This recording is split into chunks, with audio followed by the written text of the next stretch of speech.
Today, I would like to talk to you about how to lead a blind person, as many are concerned that they will make a mistake. So today we're going to show you two methods. My daughter will be guiding me to a chair so that you can see how to help them find a chair. Many sighted people will forget that we have to feel where that chair is. And if the sighted person is not careful, we could easily trip over the leg of the chair.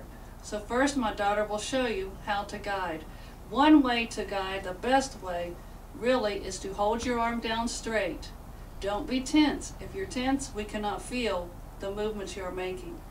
The blind person will hold your arm, if they're trained properly, right above the elbow. The thumb is right above that elbow bone because that is where we can feel every movement. As a blind individual, we can feel if you're turning left, right, going up and down stairs, or staying straight. Now we will show you how to lead properly using that technique.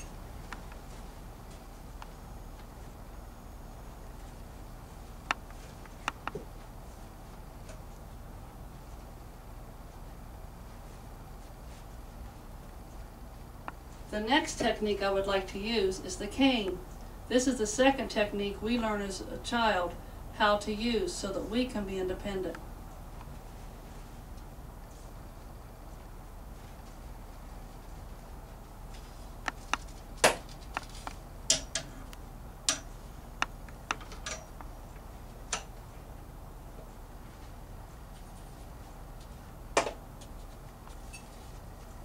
So now you have seen two techniques, the sighted guide and the cane.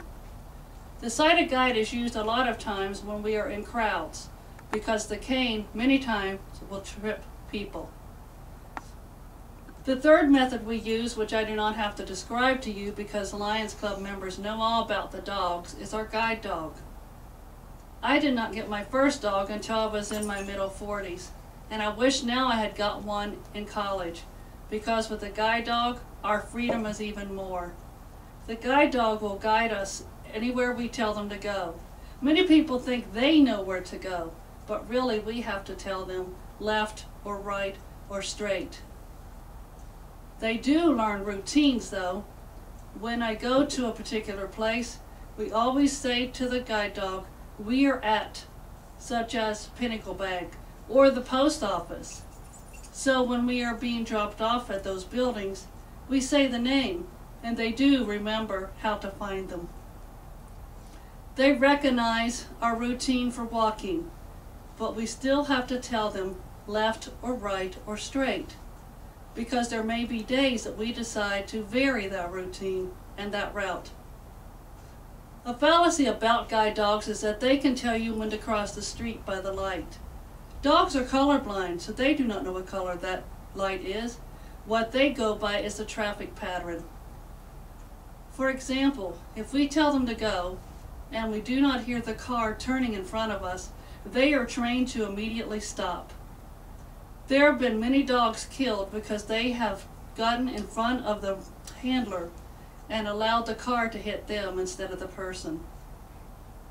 Now I want to transfer to the talk that many of you need, and I would like to eventually reach more lions with this discussion. How do I feel comfortable around a blind person?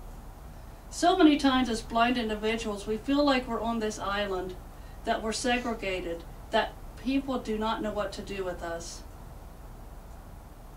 How do you talk to a blind person? Just like a sighted individual. We talk the same way you do. We say, "I saw the TV program.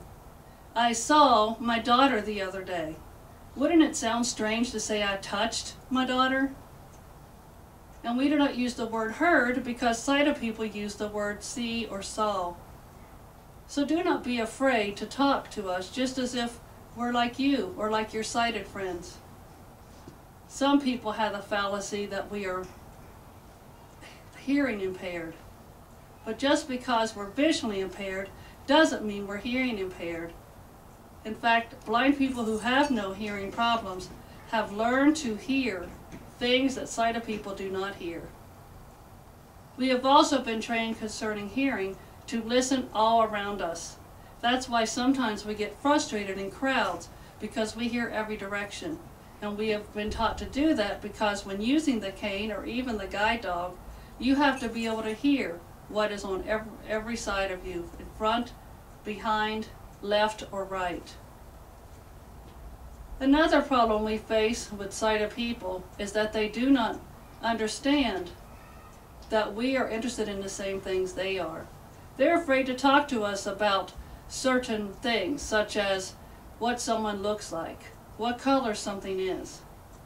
Even though some of the blind community have never seen colors, we still like to be described those colors.